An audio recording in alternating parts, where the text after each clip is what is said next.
El 21 de abril del 2010, el economista Wilson Pastor se convirtió en el quinto ministro de Recursos Naturales no renovables del presidente Rafael Correa, a apenas 9 meses de que concluye el periodo presidencial para el que fue originalmente elegido el economista Correa. Y se encontró con una montaña de tareas pendientes en una industria petrolera que había estado militarizada o tareas mal cumplidas. Ministro, buenos días, bienvenido a Contacto Directo. Buenos días. A ver, ministro, empecemos con producción. Cuando usted asumió el cargo en el 2010 era de 486.000 barriles diarios. Al finalizar el 2011, según información publicada ayer, alcanza los 500.000 barriles. Pero en el 2007, cuando se posesionó el presidente, la producción era de 531.000 barriles por día. ¿A qué se debe este incremento? ¿Cuál es la meta para el 2012? ¿Recuperaremos el nivel del 2007? ¿Cuál es su visión sobre este aspecto? Sí, señor Pío Argote, usted tiene que saber, y la opinión pública, que durante los 10 años pasados, antes de que Rafael Correa llegue a presidente, la inversión petrolera era de un promedio de 120 millones de dólares por año en el sector público. Si ustedes ven en esta gráfica, la producción caía sistemáticamente desde el año 2000.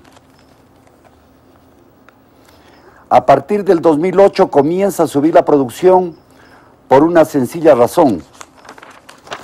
Las inversiones pasan de un promedio de 100 millones de dólares a 500 millones de dólares a partir del 2007. Y las inversiones petroleras, para que den frutos, requieren de al menos 5 años de maduración. Esta es la razón por la cual la producción cayó al inicio y ahora se está recuperando notablemente. Y ahora, 2013, ministro, es correcto, el presidente terminó con el modelo anterior, que era un modelo privatizador, ¿verdad? Pero simultáneamente cuando se comienza a renegociar los contratos, cae la producción privada. Entonces, por un lado, aumenta la inversión de Petroecuador, lo cual es correcto. Sus resultados, usted dice que se pueden ver en 5 años, es decir, a partir, digamos, 2012. Y luego la inversión privada que ha decaído debería también aumentar, ¿o qué se prevé? Mire, la inversión privada cayó, y eso es innegable, durante los años 2008 y 2009 por la indecisión y la renegociación de los contratos. Esto lo reconocemos.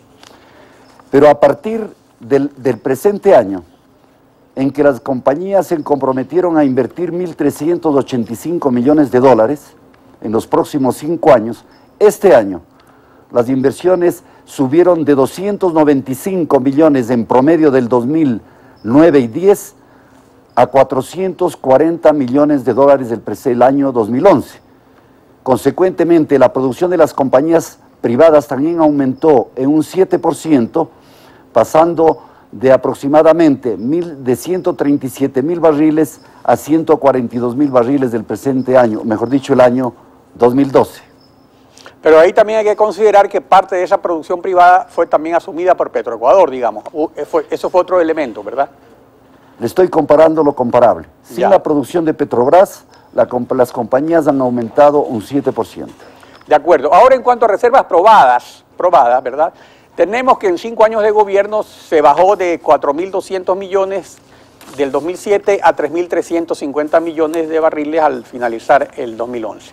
Entonces, no se habría recuperado ni un solo barril de los 850 millones, más o menos, que fueron extraídos en el quinquenio.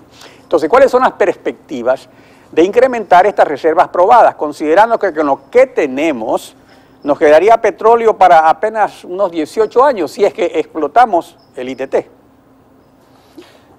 Señor Pío Argote, usted tiene la razón, pero hay que poner en las circunstancias en que se dan.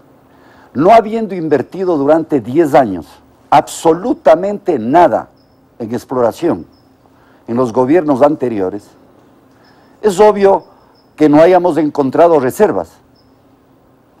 Pero a partir del año pasado, las compañías petroleras, solamente las petroleras, se comprometen a 490 millones de dólares de inversión obligatoria. Y adicionalmente Petroecuador y Petroamazonas van a invertir un promedio de 150 millones de dólares por año durante los próximos 5 años. Veremos entonces de aquí a unos 2 o 3 años que las reservas comienzan a aumentar. Mire usted que solamente las inversiones de las petroleras van a permitir recuperar 221 millones de dólares de barriles de petróleo. Eso significa que en un promedio de producción de 40.000 barriles por día adicionales en los próximos 15 años. Ahora, ¿qué ocurre si no explotamos el ITT? ¿Cuánto significaría de merma en cuanto a la producción y cuántos años nos quedaría de petróleo? Bueno, lo que le estaba diciendo antes, nosotros esperamos llegar a una producción superior a los 530.000 barriles del próximo año, superando el récord histórico de producción. No está contabilizado el ITT y por obvias razones. El señor presidente acaba de prorrogar el periodo para el cual se puedan recuperar la contribución exigida de 350 millones de dólares. En caso contrario, pues el plan B se ha concluido, está listo, pero duerme el sueño de los justos. Y dormirá el sueño de los justos si es que se obtiene la prioridad A de dejar bajo tierra con una contribución de 350 millones de dólares por año. Ahora, vamos a otro aspecto, que es pilar fundamental de un manejo eficiente de la industria petrolera, la comercialización. Por eso el presidente Correa, desde la campaña electoral del 2006, anunció eliminar a los intermediarios que con sus comisiones de reventa venían ordeñando al país pues desde la época de la partidocracia y desde antes incluso. Pero el canje de crudo por derivados con PDVSA de Venezuela y la venta de crudo a ANCAP de Uruguay para que lo refine no han funcionado aparentemente. Por eso que le vamos a preguntar esto. Ni tampoco las ventas a Petrochina han eliminado a esos revendedores. Pues según datos de Petroecuador y del Banco Central, a China no llega un solo barril y a Estados Unidos la mayor parte. Y esto ha venido ocurriendo durante varios años. Entonces recordemos lo que dijo el presidente Correa al respecto del caso ANCAP, antes de que usted analice el tema. Veamos lo que dijo el presidente. Que se ha perjudicado al país con centenas de millones de dólares por la mala comercialización del crudo y que ANCAP de Uruguay precisamente, Petrochina están intermediando nuestro petróleo. Es cierto que ANCAP, la idea era darle nuestro petróleo y que ellos lo procesen y nos den derivados. Eso se hizo solo con 2 embarques y después empezó a intermediar nuestro petróleo. Ya no vamos a renovar ese contrato porque la idea era darle nuestro crudo para que refine. Si es cierto que Petrochina ha intermediado parte de nuestro petróleo, eso no significa que se ha perjudicado al país. O sea, aquí la clave es si nos pagó un precio más bajo o no. Se estaba vendiendo al precio que establecía la fórmula que, si ustedes quieren, determina los precios de mercado para nuestro petróleo. Pero por si acaso hasta el presidente fue acusado de corrupción porque yo soy el responsable hasta de cómo se vende nuestro petróleo. A ver, ministro, ¿qué acciones se va a tomar en los casos de PDVSA y Petrochina? ¿Qué está ocurriendo? Ahí también hay reventa. ¿Cuál es el panorama? Déjeme explicarle 2 conceptos. Las compañías internacionales como PDVSA, como la Petrochina, son compañías internacionales, es decir, están internacionalizadas en todo el mundo. Estas compañías compran en el Ecuador y, por ejemplo, Petrochina tiene participación en refinerías de la costa oeste de Estados Unidos y tiene refinerías en China. No necesita llevar el crudo nuestro a China para mejorar su rendimiento, simplemente le entrega en sus refinerías en Los Ángeles haciendo un swap y compra crudo a cualquier proveedor para meterle en sus refinerías en China. Con eso, gracias a su organización internacional, reduce costos con intermediación. Lo importante es que Petroecuador vende al precio internacional FOB Balao, al mejor precio internacional. Y aquí tengo un gráfico que voy a permitirme indicarle. Este es el precio publicado internacionalmente por las compañías Argus y Platts, que son referentes del mercado. Claro. En puntos rojos están las ventas de Petroecuador. Y usted puede ver que sigue la curva de la venta internacional del crudo al mejor precio. Hay diferencias en más o en menos, porque simplemente Petroecuador hace un promedio de los 5 días de venta, 2 días antes, 2 días después y el día en que vende, para hacer un promedio, y esto difiere del precio diario.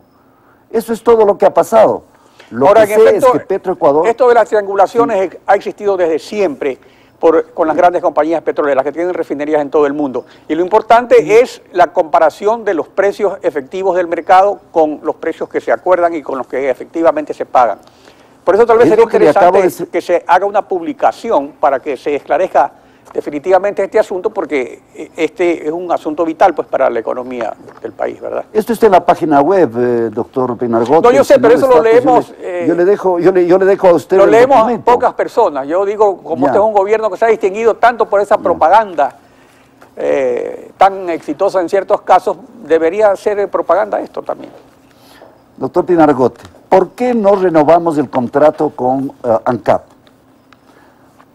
Hasta el 26 de noviembre ANCAP podía pedir una renovación del contrato por un año, no lo pidió. Petroecuador tampoco, de acuerdo al contrato. ¿Por qué Petroecuador luego dice es mejor no venderlo?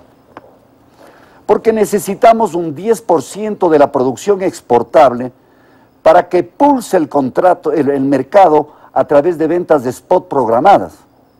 Acabamos de hacer un concurso para febrero, marzo y abril y vemos los diferenciales reales de mercado que luego son recogidos por las revistas internacionales y nos permiten, como le digo, monitorear los precios a largo plazo que tenemos con las compañías Petrochina, PDVSA, etcétera.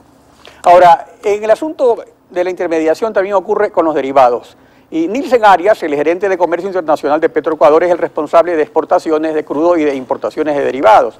Ahora mismo el fiscal general lo está investigando por supuestas irregularidades en la importación de derivados, donde también aparecen intermediarios, y en un memorándum dirigido a usted por el viceministro de Hidrocarburos, Carlos Pareja, se reporta que Arias informó que declaró desierto uno de esos concursos por naftas de alto octanaje o diésel por orden de la Presidencia de la República. Entonces, este asunto, como digo, ya ha ido hasta el fiscal. Ministro, ¿usted le ha pedido explicaciones al señor Arias de esta afirmación hecha al viceministro Pareja Yanuseli? Porque, claro, decir la presidencia no es decir el presidente, pero ¿se le ha pedido explicaciones al señor Arias? Mire, esto es totalmente normal que haya denuncias, unas veces fundadas, otras infundadas. Esto ha ido a la Fiscalía, que se le investigue esta denuncia. Lo que sí le puedo decir es que como ministro de Energía yo he señalado una política de comercialización muy clara. Vender el 90% del crudo a empresas estatales, preferentemente, y el 10% en concursos abiertos para pulsar el mercado. Porque, señor Pinargote, no es lo mismo una intermediaria privada a una intermediaria pública. Claro, pero lo que pasa es que aparecen siempre estas famosas no se permiten dar comisiones comerciales. El grupo de RIX Trafigura, Glencore, Taurus es el más grande del mundo y no solo comercializa con Ecuador, también tiene relaciones con los grandes productores como Venezuela o con otros como China, que es un gran importador, ¿no? Señor Pinargote, con el 10% nosotros estamos utilizando a los intermediarios más ágiles para señalarnos el mejor precio en el 90% de la venta de nuestro crudo. Eso es lo que hacemos. Muy bien, ministro. Ahora pasemos al asunto de los campos maduros cuya producción está declinando, y para la recuperación mejorada con tecnología que no posee Petroecuador, pues usted ha llegado a acuerdos con los operadores internacionales Baker Hughes, Schlumberger, Halliburton. Ahora, esto ha causado que una carta abierta suscrita entre otras personas por el exministro Alberto Acosta se califique en los más duros términos de esta negociación, porque se afirma que se utiliza el contrato de servicios específicos para Petroecuador, donde la responsabilidad del riesgo de inversión es de Petroecuador y no de los operadores, en lugar de emplearse el contrato de prestación de servicios para el ministerio, con el ministerio y no con Petroecuador, donde esa responsabilidad es del operador. O sea, ¿cuál es su réplica a estos cuestionamientos respecto a estos dos tipos de contratos y respecto a las inversiones que se deben hacer en cuanto a los campos maduros? ¿Se está privatizando los campos maduros? Mire, yo lamento que gente ilustrada y gente menos ilustrada cometan esas aseveraciones tan graves. Petroecuador sigue siendo el operador de los campos hoy día ya renegociados y acordados. Sacha, Chuchufindi, Libertador y Sacha sigue siendo Petroecuador. Lo que hacen las compañías es asumir el riesgo de la inversión en contratos de servicios integrados. Es decir, en lugar de hacer una carretera, un pozo, esto y el otro, hacen todos los servicios a su riesgo y les pagamos una tarifa. Pero el operador del campo, el que maneja la producción, el que hace el mantenimiento, sigue siendo Petroecuador.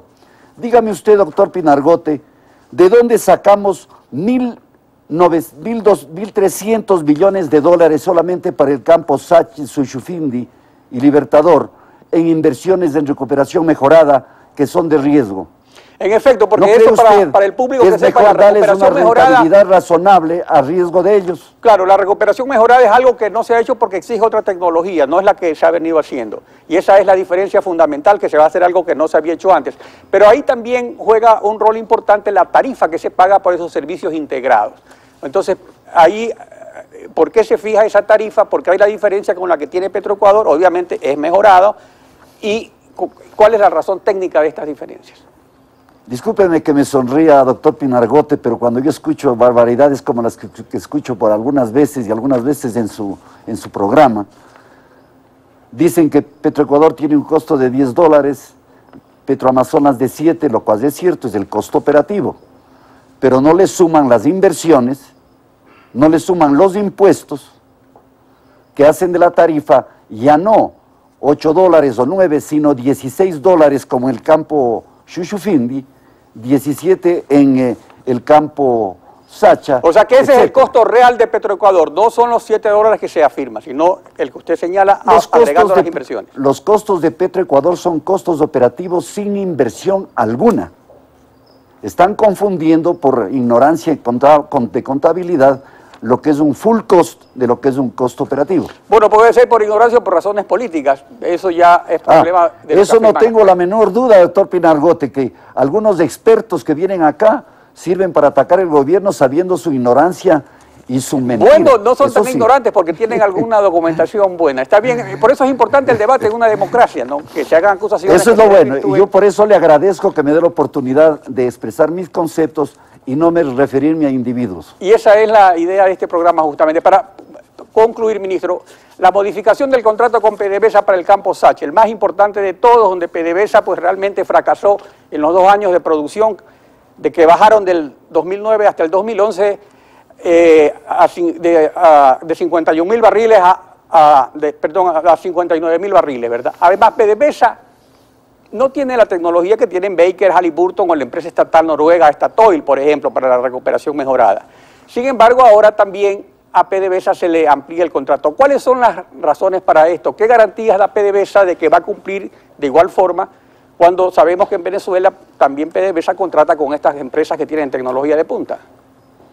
Mire, doctor, yo fui uno de los críticos desde el gobierno de un contrato mal hecho. Y no es que PDVSA fracasó.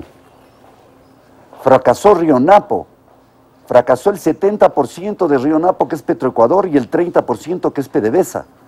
Por eso renegocié el contrato en forma directa con un equipo competente y les puse al mismo nivel de las compañías privadas. Hoy PDVSA tiene que invertir el 30% de 1.300 millones de dólares, Petroecuador el 70%, poner 6 torres de perforación, contribuir al costo operativo que no tenía PDVSA antes, y si no cumple las inversiones en 2 años, se va del país. Hoy día, PDVSA, luego de 3 meses, Río Napo mejor dicho, 3 meses de renegociado el contrato, ha subido ya la producción de 49.000 a 54.000 barriles por día. Y el próximo año llegará a los 60.000 barriles por día promedio por año. Como le digo, este contrato se asienta sobre bases comerciales sanas. El contrato anterior era una metedura de pata de Petroecuador para hacer fracasar a una compañía mixta. Hoy día no se le va a permitir que esto pase.